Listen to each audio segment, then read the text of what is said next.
go ahead and get started with the program here. If y'all could make your way to your seats.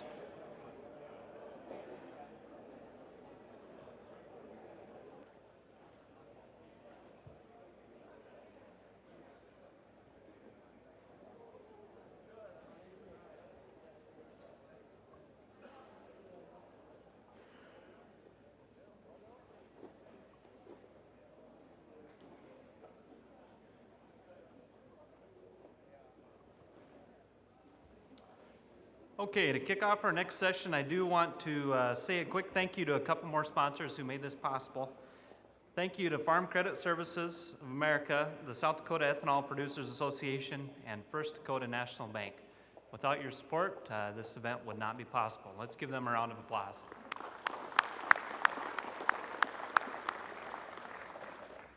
I also want to take a minute. It looks like most of the folks who are affiliated with FFA have left, or maybe they're out in the hallway still, but just take a moment to recognize the state FFA officers who are here. They took a break out of their leadership development training to come and join us this morning, so we definitely appreciate that. And if any of the FFA folks are still here, we thank you for joining us. Our next speaker is Iowa Secretary of Agriculture, Bill Northey, who is a fourth-generation farmer from Spirit Lake, Iowa, who grows corn and soybeans. Secretary Northey returned to Spirit Lake to farm with his grandfather after graduating from Iowa State University in 1981, and more recently he was reelected to his third term as the Iowa Secretary of Agriculture in November 2014. As a secretary, Northey is committed to traveling to each of Iowa's 99 counties every year to hear from farmers and rural residents who all have a stake in the future of agriculture. His priorities as Secretary of Agriculture are advancing science and new technologies to better care for our air, soil, and water. And Northerly enjoys reaching out to all Iowans to tell the story of Iowa agriculture. Secretary Northey, welcome to the Governor's Ag Summit, and let's give him a warm round of applause as he makes his way to the stage.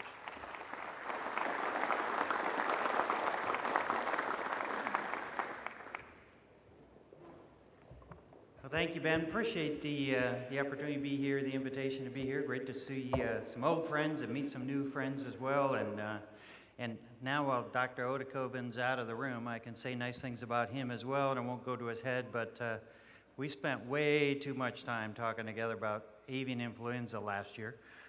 We had some of it in Iowa, and you had some in South Dakota as well, and he does a great job. Very, very well respected state veterinarian, and is doing a great job as your interim director. I just actually had lunch for breakfast yesterday morning with Bill Even, and we're excited for his new role with the pork producers, and obviously a big important industry to you all and to us as well. I talked to Lucas the other day as well, so we talk often. In fact, we spent a lot of time talking to Walt Bones through the years as well, and I'm not very far away.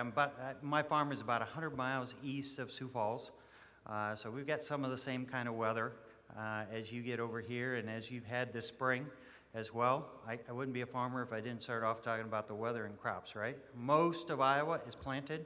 Almost all our corn's in. I'm not completely planted yet. I still have probably 10% of my corn that's in wet spots that I either need to replant or plant for the first time.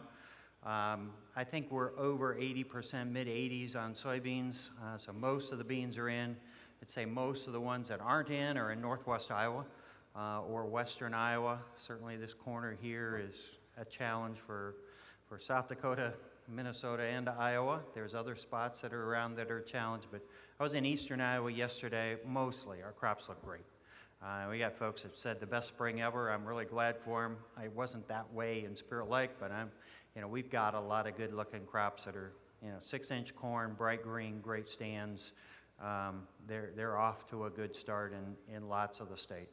I also want to, and I don't know if Michelle's in here, I think she was still in the other room talking to some folks as well, but also want to compliment you and on Michelle Rook, and longtime friend. We don't call each other old friends anymore because we're old friends. But, we've known each other for 20 years, and she does a great job, and certainly I listen to WNAX when I'm in the farm as well. And so there's a lot of You know, our borders are kind of porous here. There's a lot of things that go back and forth between our borders. So I wanted to mention a few different issues. Obviously, we'll get to a lot of conversation about water quality. Looking forward to your questions about that as well, or ideas or thoughts or things that we can be working on. Over the state, while we've got good-looking crops, it's a challenging time economically. You all feel it here as well. Talked to some bankers this morning. It's a challenging time. A lot of folks had trouble covering operating notes these last years. Balance sheets mostly are good. There's room on those balance sheets, but we see some readjustment. We see some land prices soften as they need to. We see some rental prices soften, not enough as they need to yet, but they continue to soften a little bit. We see that adjustment out there as our suppliers are trying to readjust. We see some mergers come with that. We see some folks that are not selling as much machinery. We see some layoffs of some of our machinery producers in the state of Iowa. And so this readjustment, which you all knew someday was going to come off of $7 corn, we're seeing. Now, it came fast and it came hard, and we'll see. Not everybody's going to make it through it, but most are. And it sure is nice to be able to get this little surge in prices now. Give us a little better shot at capturing some of these markets here. We got $4 corn and $11 beans again, board, not cash yet in each of those, but board prices. So it gives us another chance. We'll see where this all goes. How do we get ourselves out of this? For sure, we see some weather problems in other parts of the world. We always benefit by weather problems in other parts of the world, not our own here, that affect production, lessen that supply. We need more demand from some places. We certainly would love to be able to have some more ethanol demand. That's been a struggle. We really would like to be able to see, you heard the conversation earlier today about an RFS. We'd like to see a very aggressively implemented RFS that would increase more E15, E85. There are opportunities to be able to grow that industry even in the midst of lower oil prices. And even in the midst of lower oil prices, with these current corn prices, we're producing ethanol for less than the value of gasoline. The ethanol industry has created the efficiencies that were supposed to happen by building an industry. We have a challenging political environment right now. I was with some folks in eastern Iowa, and they said, so are we going to be able to get a stronger RFS in the future? I would have a hard time predicting that. I think we're going to have to do everything we can to hold what we have, try and get EPA to implement it, and then after 2022, I don't know what's going to happen. Now, we've gotten efficient enough that it looks like that the retailers want 10% ethanol.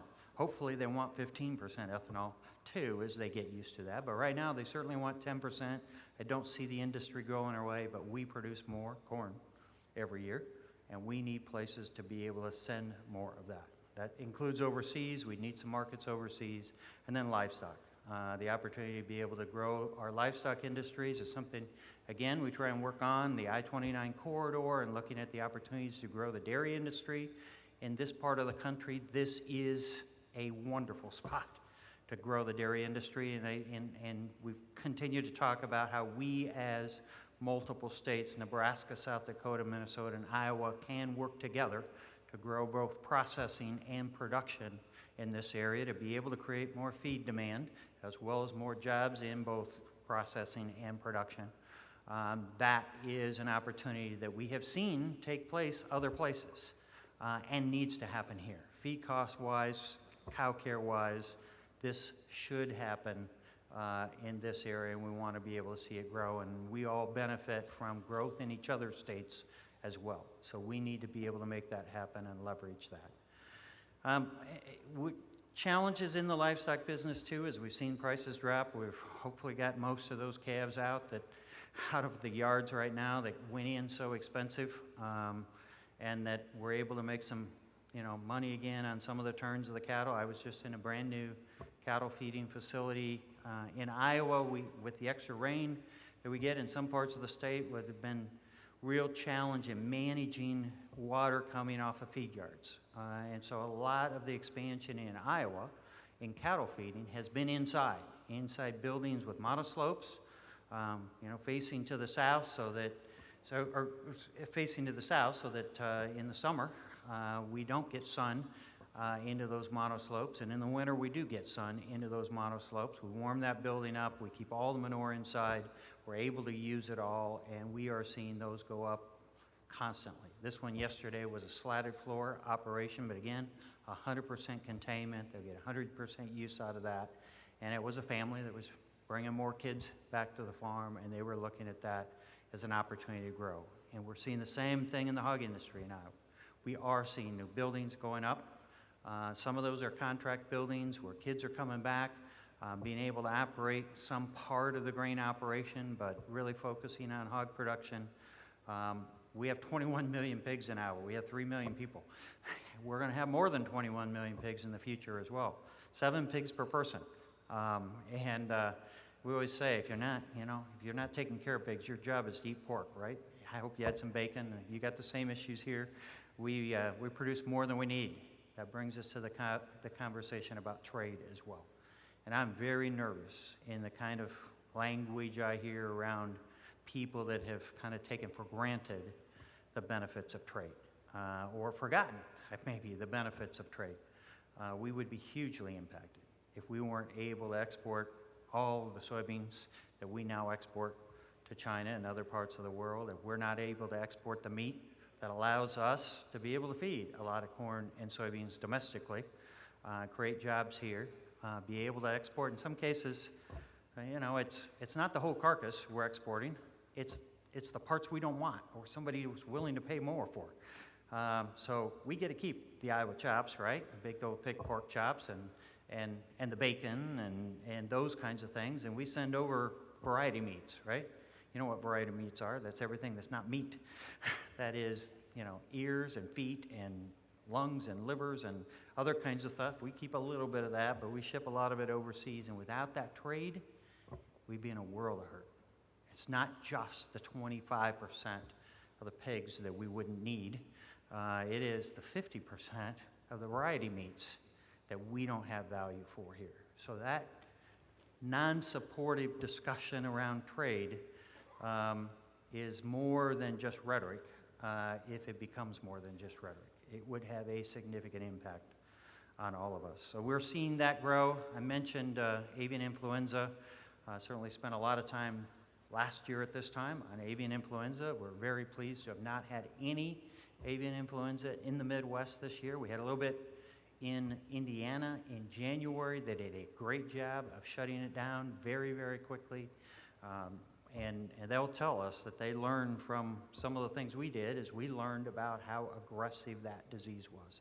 What a terrible disease. High-path avian influenza, you go into a barn, you find a few birds that are sick because of avian influenza. If you leave that barn for less than a week, you may not have any birds alive left in that barn. It's bad in a turkey facility. It's really bad if you got 5 million layers that are all in cages. We have no mechanical way to pull 5 million birds out of cages. That is done with hand labor.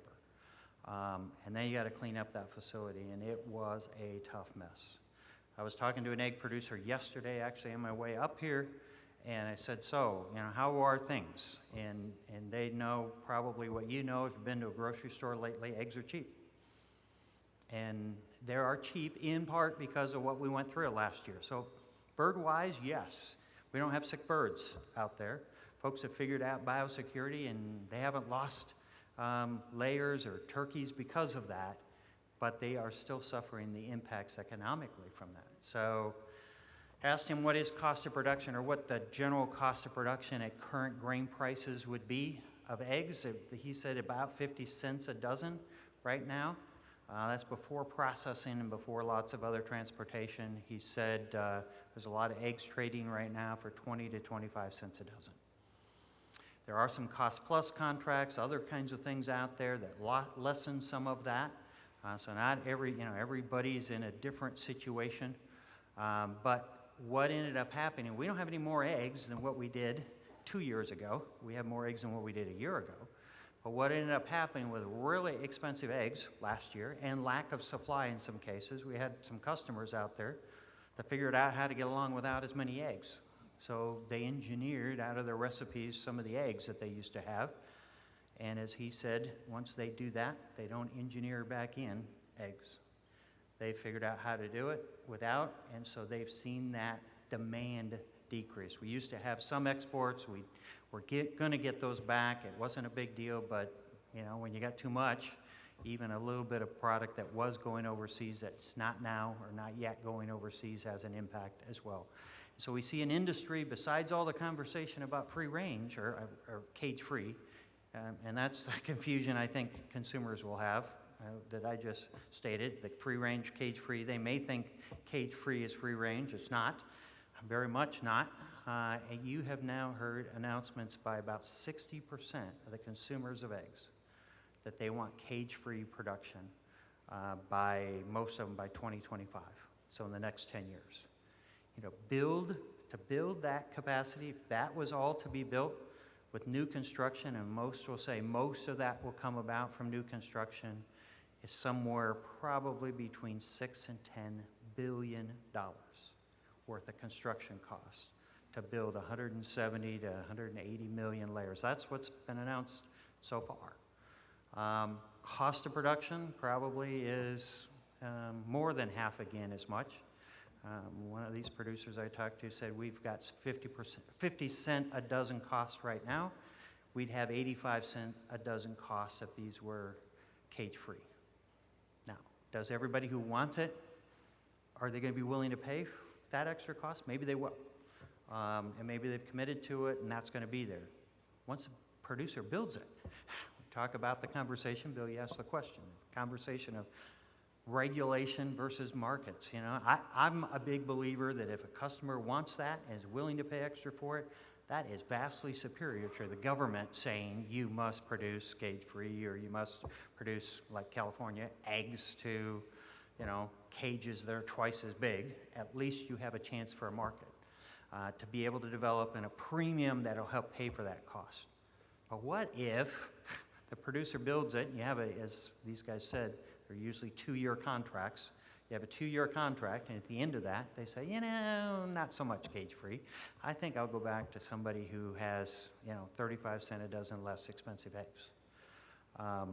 And you've got a building that now has a locked-in higher cost of production, of which is, lost some of its market value if that segment changes. And so it's not without its consequences when it's market-driven. I say it's vastly superior to a regulatory approach. But we are seeing the market, whether it's that or whether it's gestation stalls or lots of other things on the crop side as well as the livestock side, start to differentiate within our commodities. That probably is not a bad thing to offer some opportunity, but does create some potential traps if these are fads, not permanent trends. So what if the public says, I want 35 cent a dozen less eggs, or I really meant free range. I didn't mean cage-free. I want them to see some grass or some sun every day. And so folks that have committed and made that billions of dollars, or at least single operations that make tens of millions or hundreds of millions of dollars investment could be flat out, out of step with whatever that next trend is. And so these are challenging times in the midst when they're already losing money in many cases. Those cost-plus contracts offer an additional complicating feature out there. Those customers right now are buying eggs for about twice as much as the rest of or 3 times as much as the rest of the industry is buying eggs. So when they put them on the shelf, they're too expensive, or they've got to eat the cost. They're not going to try and sell too many of those that are too expensive, and so you create this, what should be a fire sale time, right? We should be selling eggs like crazy. We should be, finding, taking the egg out and using the shell, whatever, any way to be able to use these inexpensive eggs out here, and yet we don't have that because of some different market forces out there. And I don't say that because there's a lot of folks in this room that spends any more time than I do in the egg industry. This isn't just about them. It can happen in beef and pork and corn and soybeans and anything else that we do. Any of the other pieces, small or large, we can find ourselves out of step. We can have the black swans like a avian influenza, and then the consequences may be just as damaging. Last year, if you didn't have avian influenza, you maybe had your best financial year as an egg producer you'd ever had. If you weren't locked into a cost-plus contract, right? You know, now is a great time to be in a cost-plus contract. Last year wasn't a great time.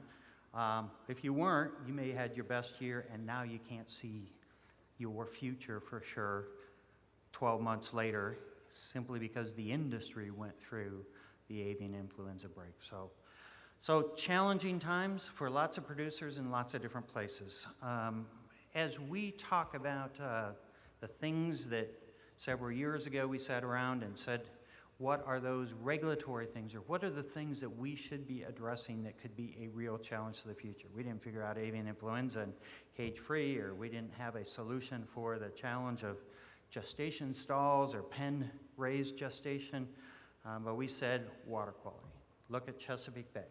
Look at regulations in other areas. Look at the efforts around the Gulf of Mexico and the hypoxic zone and the conversation around that. We see that it could well be the public at some point will say, you know, farmers are not doing enough, whether they are or they aren't. If the public gets in their head that they're not doing enough, that they'll say, now you as farmers must do X. You can't apply any more than 120 pounds of nitrogen fertilizer, no fall application. You know, what's the stupid anhydrous stuff, or whatever the thing is, or you must be put in cover crops in this kind of situation. And so we wanted to get ahead, and we came up with, other states around us as well, came up with a nutrient reduction strategy, said our whole basis here is we're going to make the improvements based on a non-regulatory policy where we engage producers. Because producers are going to know their own farm better than anybody else. We got to provide more strategies for them, more options for them to be able to use on their farm, make it more user-friendly, connect with business community as they can provide different tools for producers as well. We actually have a nutrient research center at Iowa State that gets about $1.5 million a year looking at, you know, what's the best cover crop and how does it work in dry years and wet years and other kinds of things. They wouldn't get researched from our commercial companies because that's not something to be able to sell. And so we need more tools for producers, but we need ways for them to be able to do more of it. So started a cost share program. We went to legislature, that would have been 4 years ago now. Went to the legislature, asked for some dollars, got some initial funding this last year. And for this next year, that funding will be $9.6 million a year, all spent on cost share for producers. Much of it is a straight cost share program for cover crops, $25 an acre. Statewide, $3.5 million last year, mostly focused on cover crops, but also strip till, no-till, nitrification inhibitors. We have 45 projects, watershed projects, 22 of those in our urban areas, and 23 of those in our rural areas, and some of those overlapping with each other. But projects looking specifically at, for example, livestock producers and how to use cover crops in a livestock operation. You know, chopping, you know, coming in behind silage, grazing in the fall or grazing in the spring, or chopping, what stage would you do it? And trying to engage producers in what would work for them, and then how we use that information, or how they use that information, to share with producers that are in similar circumstances. We have a project with our seed corn, Iowa Seed Association, to cost share, to try, many of the companies will try, sometimes for the first time, to put cover crops behind seed corn acres. What could be better, right? Seed corn comes off early, usually has less residue. You may have some extra nitrogen, nitrates out there in that soil that needs to be absorbed. Let's get cover crops on those acres. You have time enough to be able to drill it in, even in northern Iowa, and you're able to get some cover crops growing. Most of those cases will be crop situations. You can have a positive, certainly, impact on soil organic matter, on maybe even on weed control, and just you know, we all believe, and many of us engaged in this believe, that there's going to be some positive kind of, you know, hard to describe soil health, tilth kind of benefits, in addition to the water quality benefits that will come from using cover crops. And we have some longtime users that will absolutely swear and are very convincing to their neighbors as they're using cover crops. So where are we at in Iowa? I would say 5 years ago, it was hard to find a cover crop field, at least between Des Moines and Spirit Lake, where I'm driving, and all around the northern 2/3 of Iowa, you couldn't. This last year, now I'm going to be looking for it, right? You buy a blue pickup, you see blue pickups everywhere, just like yours, you know. I'm looking for cover crops now, so I'm probably noticing some that I might have not looked at before, but we have a lot of cover crop acres. We have totally probably still less than 1 million acres out of 23 million acres of farm ground, so 2 or 3%. So it's not every place by any means, you know. It's still like when you're driving through fall and you see the first 4 guys out combining, you know, on a 25-mile drive, you say, everybody's out, you know. Well, not everybody's out, but it feels kind of like it relative to what it used to be. And so we are seeing engagement. We have cover crop field days at almost all these projects. We have a lot of companies that do. We have companies that are investing in seed production, in seed processing, in seed sales. We have airplane, ag aviation folks that are investing in the equipment to seed cover crops and standing crops. That's what I do on my farm, about 4 miles from Minnesota, as I said, 100 miles east of Sioux Falls, as we fly it on about Labor Day. And 3 years ago, we had a dry fall. Don't do it in a dry fall, because I had very little emergence. Do it in a year like last year, if we just knew what the year was going to be like, right? A year like last year was perfect. Stuff grew all the way to December, had a big cover crop out there, great germination. Now, our challenge is constantly going to be figuring out how do we make this more resilient so it works every year. How do we know, should we use triticale, should we use rye, should we use wheat, what other kinds of things? And that's why I believe, absolutely, this is not going to get done in a regulatory way. And as much as folks want a goal, and many of the folks in Iowa talk about a time, we want a time period where we can see, you know, whether we're making progress or not. What they're not saying is if you're not making enough progress, we want it to be regulatory. And I'm not going down that road. Now, we may well end up down that road, and that is a concern. But I believe whether we end up with regulation at some point or not, which I think would be a real mistake, we'll be better off because we spend the first 10 years allowing people to innovate and figure out what works. We got folks out there seeding right now aerially, using drills, using high boys when they're using their last fungicide application. There are folks out there using spinner spreaders on soybean heads as they're going through the field. We got lots of different ways, and we need everybody to figure out what works, using triticale or rye or other kinds of stuff. Some guys using oats in the fall because it freezes off and doesn't compete with the corn next year. And then they use rye ahead of the soybeans. There's all these different strategies, and we need to engage in all these. We have that tension, like lots of places, where we have a handful of folks, and I'd argue it's a handful, that are wanting it to be regulatory. Right now in the legislature this last year was the first time there was serious conversation about long-term dedicated funding to water quality. Our governor, just pre-session, without really flying it by legislative leaders, said he wanted to invest in a fund that was, or use some money from a fund, extend an education infrastructure fund, and be able to take some of the increase over time from that fund and put it towards water quality. Essentially, over the next 34 years, take $4 billion towards water quality, $20 billion towards school infrastructure.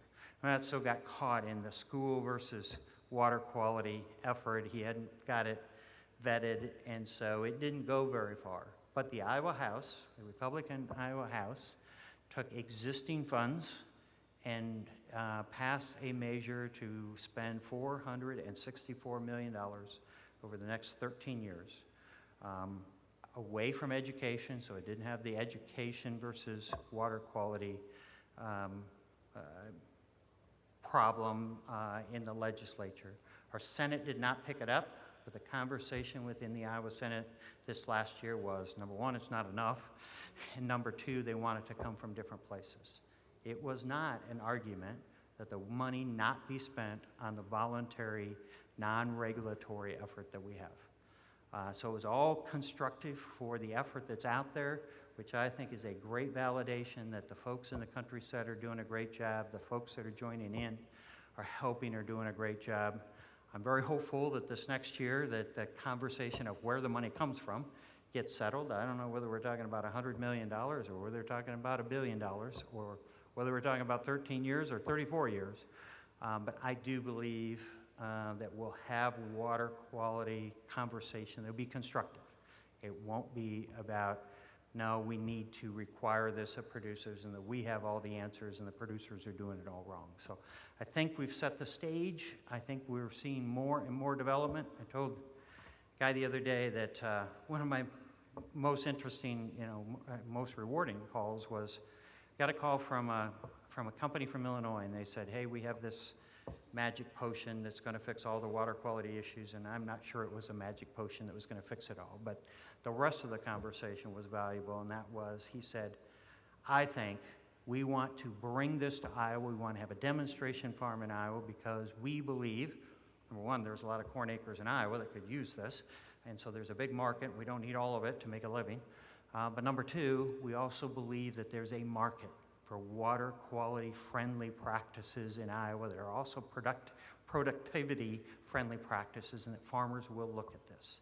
And that's what we want. We want to bring that kind of innovation. And I'm pretty sure that's not the silver bullet that fixes all this, but if we can bring more of those pieces, then we will have more of a chance of figuring out what it is that needs to address this. We're going to have all these pieces. So what are we using?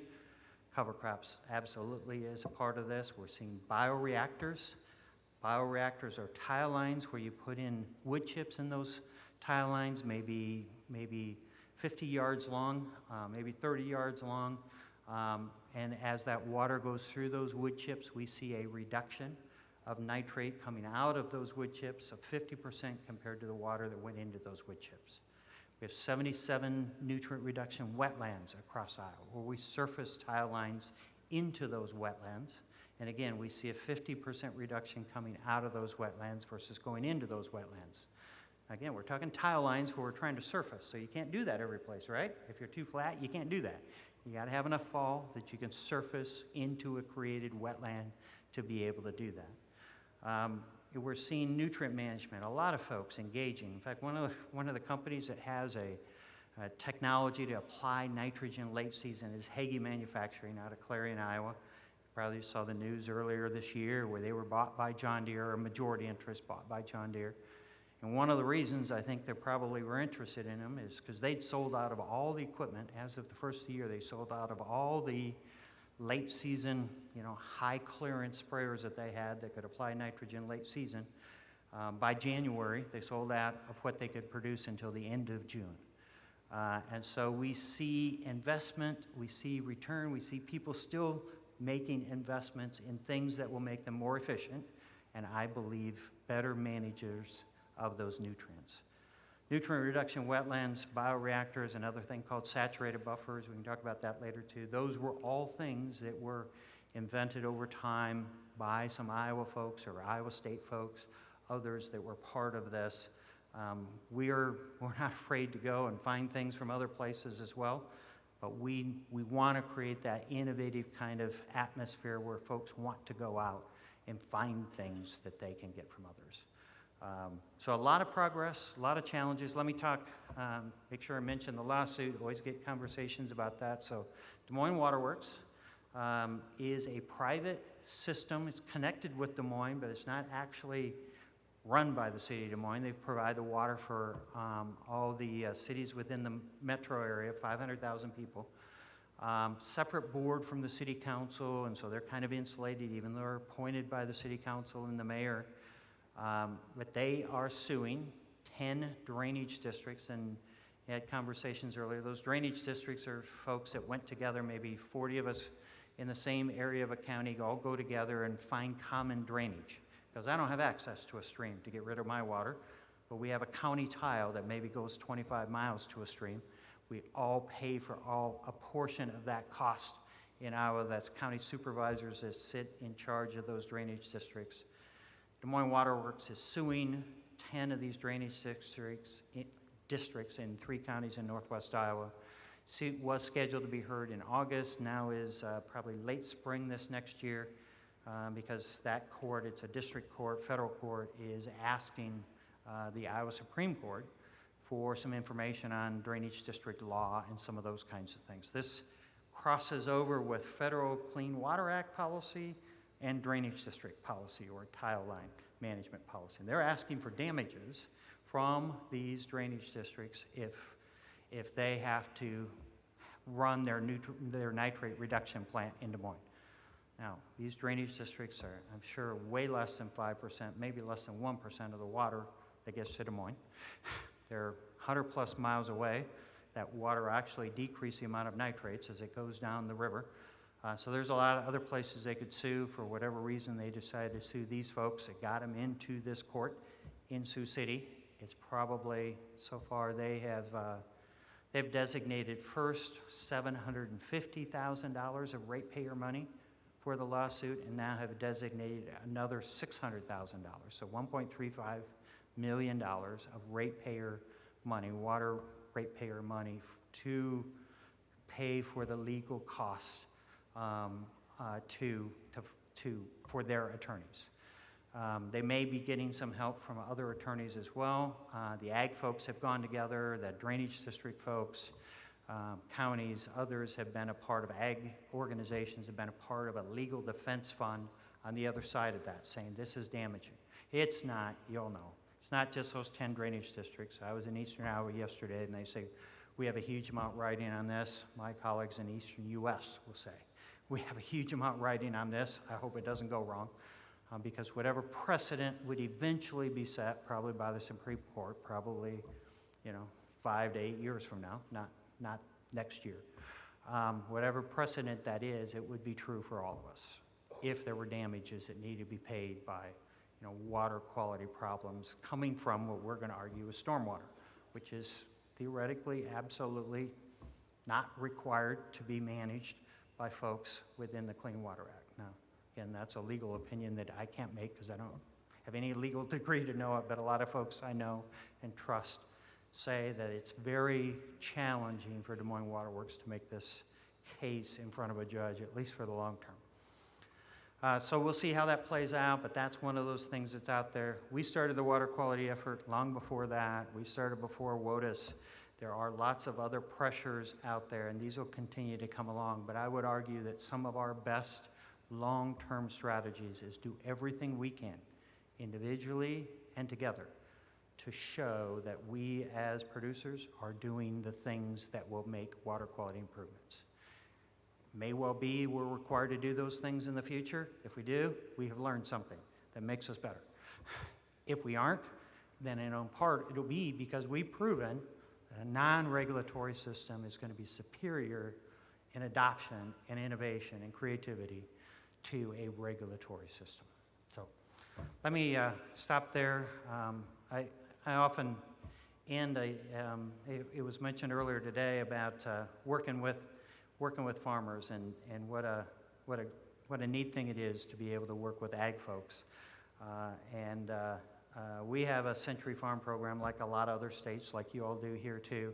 And I wasn't really around it before being State Secretary of Ag, and we recognize these folks at the State Fair. Last year we had 366 farms that got Century Farm awards, and we do a Heritage Farm, which is 150 years. 101 farms that got that 150-year award.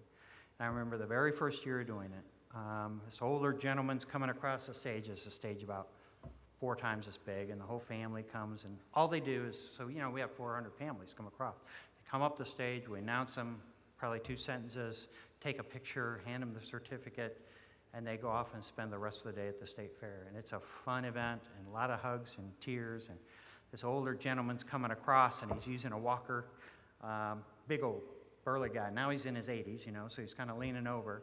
But I grew up on a cattle farm, and so, to me it felt like the kind of guy that could stand in the gate And that heifer thought she was going out. He didn't even have to wave his arms. He just locked eyes, and she turned and went the other way. He was just, in charge.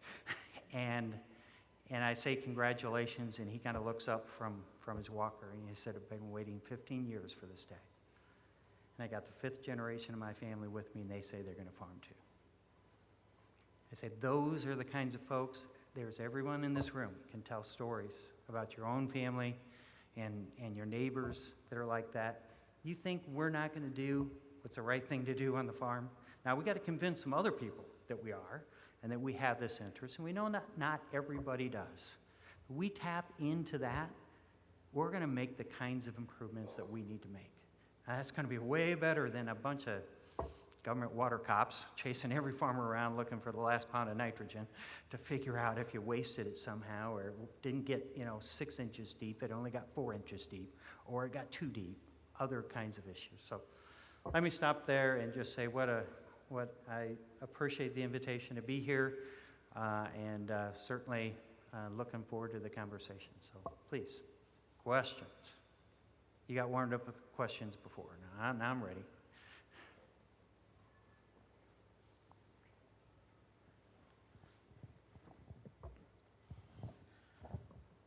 Mr. Secretary, thank you for coming to South Dakota. Yeah. My name is Steve Dick from Sioux Falls. In light of what happened in Mason City with a potential pork plant there, what advice would you have to a community who wants to have some egg processing?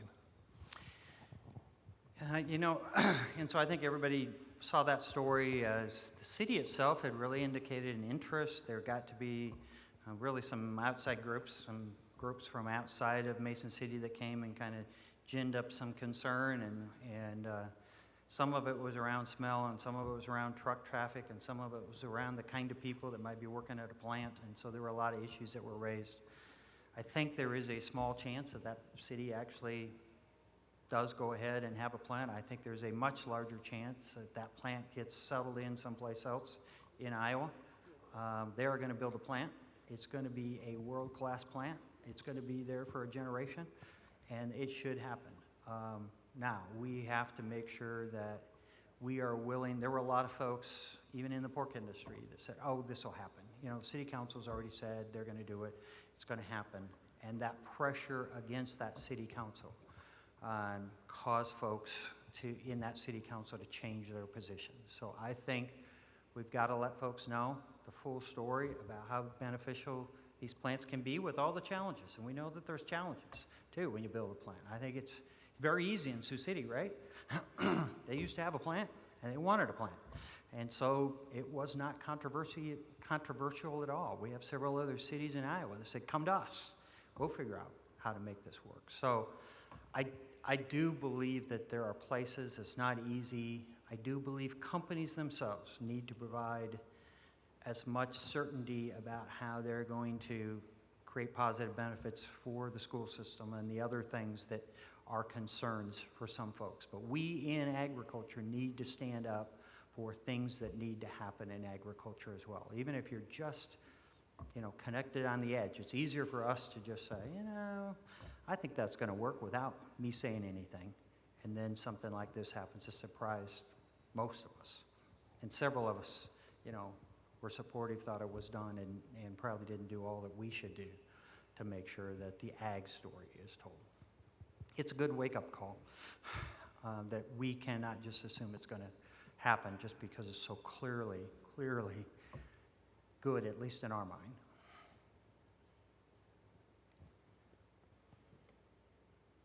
Other questions, comments? Yeah, please.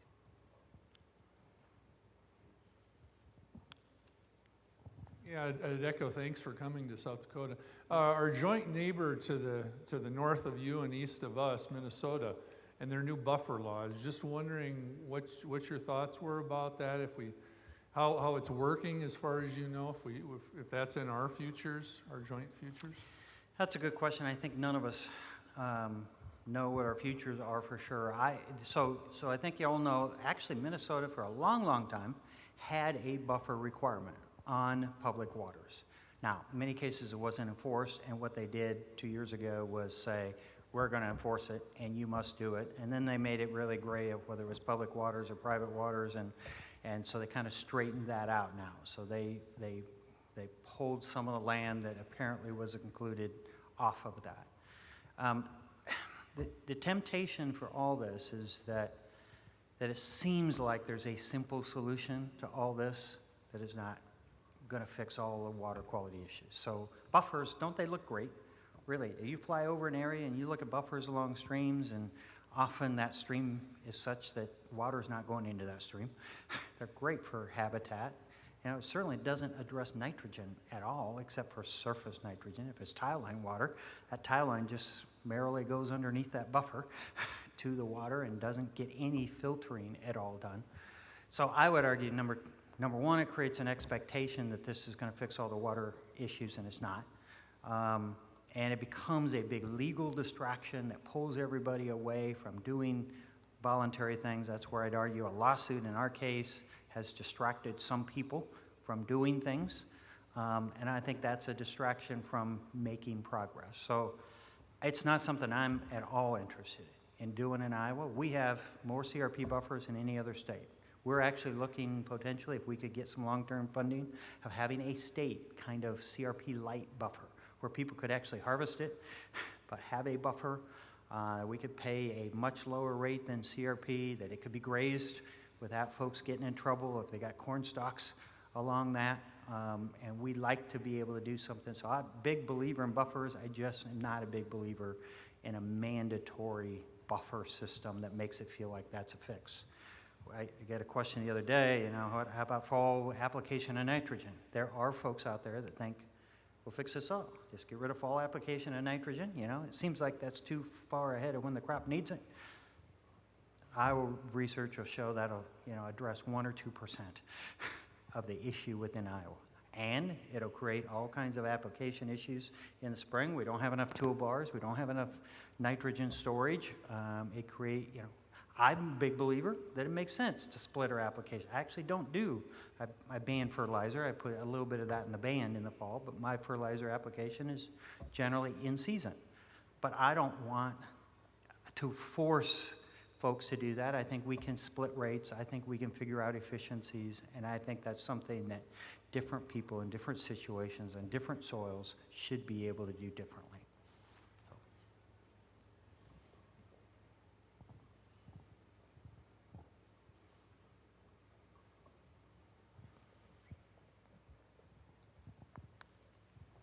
Hi, and thank you for coming to South Dakota. Yeah, thank you.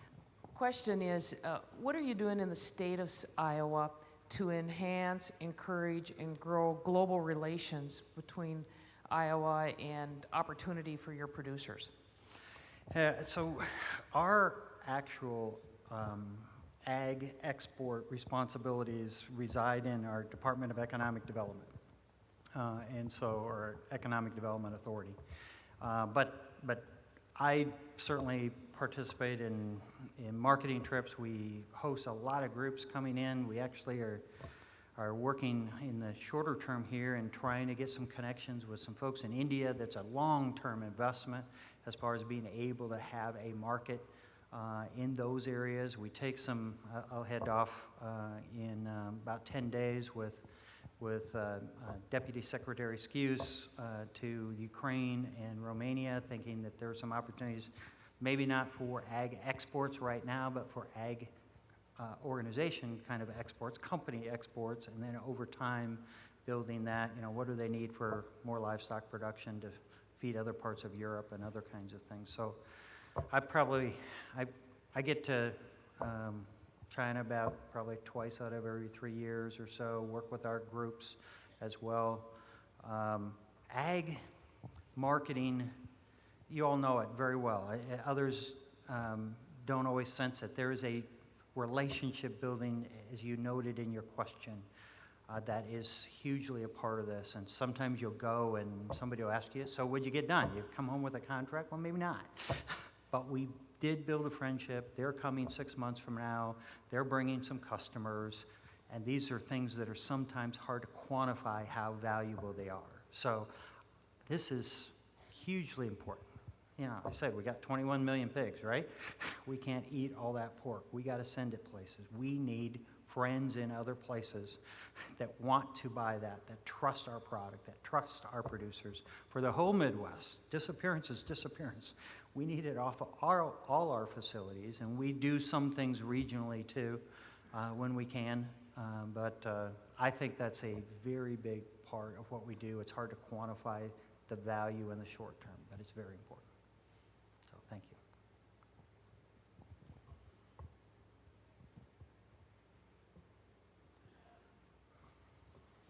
Any other questions?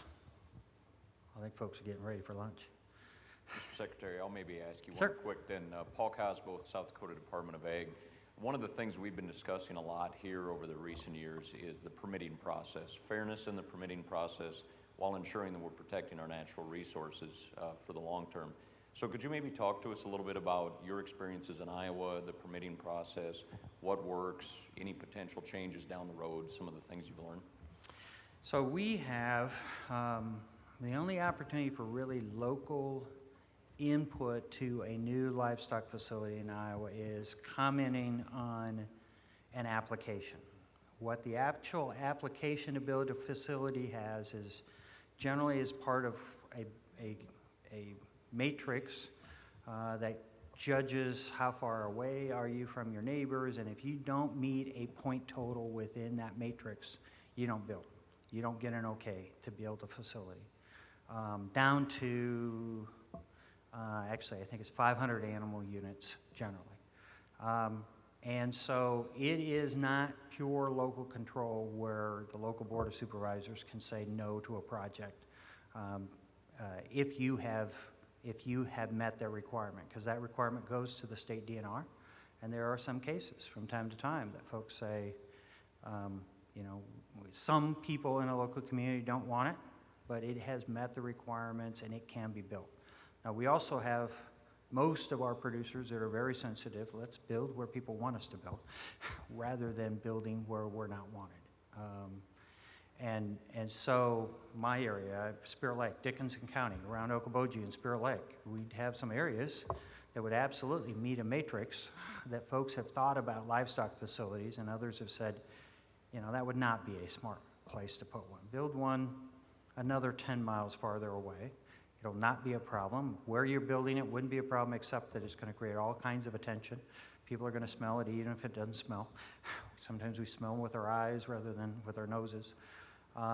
And so it's important that we as an industry pay attention to being friendly as well. We also have the organization Coalition Support Iowa Farmers, which is all our farm groups, including our grain groups that are part of promoting livestock facilities, running ads showing families with, you know, livestock facilities and how they're growing their farm, being able to make sure that siting makes sense. They have their own way of being able to show, you know, which way is the wind going to blow, even though this is legal, maybe this isn't where you want to do it the other side of that quarter rather than that side of the quarter.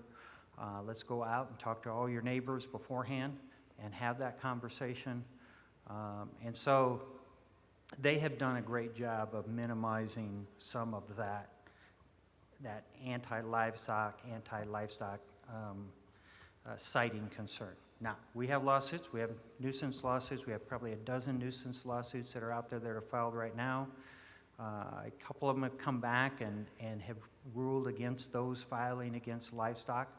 I don't know whether that'll be the case in the future ones or not. That has a potential kind of chilling effect or can have a concern by folks. We did have a group of folks that showed up on this plant in Mason City saying not only did they not want the plant, they didn't want the livestock facilities that may, you know, get built nearby there either, and that was part of the reasons, and they have some ready audience for that as well. So I'm not going to pretend that this has caused no concerns and that everybody just falls in line, but I think it has made these go in better places, and it creates a process where there's some local conversation, but generally those county supervisors aren't subject to the same kind of political pressure that would cause them to do something that they really not like them to do. And we have county supervisors say, we like this matrix because it does generally put stuff in the right place, and we know that if we were the decision makers, we're going to catch all the heat. If they know they can, swing me as one local official, then they're going to put everything they can into swinging me and making my life miserable. So that's what we've done. That was set up almost 20 years ago now in the legislature. I'm sure there'll be an effort again. There hasn't been for a while. There'll be an effort again to getting rid of that or adjusting that. I don't see any likelihood of success in the short term. So right now, folks can find places and can build facilities that meet that criteria. And we see many livestock buildings going up in good places with neighbors that are not unhappy.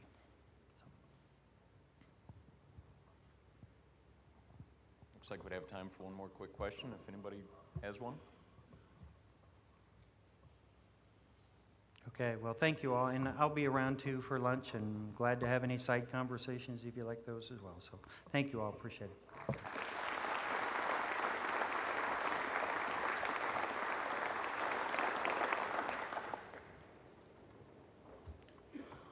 Thank you, Secretary Northey. Well, folks, it's lunchtime, so we'll be moving over to the Daktronics banquet room right next door. I know several of you folks have been to the Swiftel Center before, so you know where that's at, but we will have some folks in the back of the room who will help guide us there. We will hear from Secretary Odekoven again, and there will be a couple other speakers as well. So please settle in promptly, and lunch will be served as soon as we get in the room. We will reconvene here at 1:15 after lunch, so you will have just a short break after that. Thank you.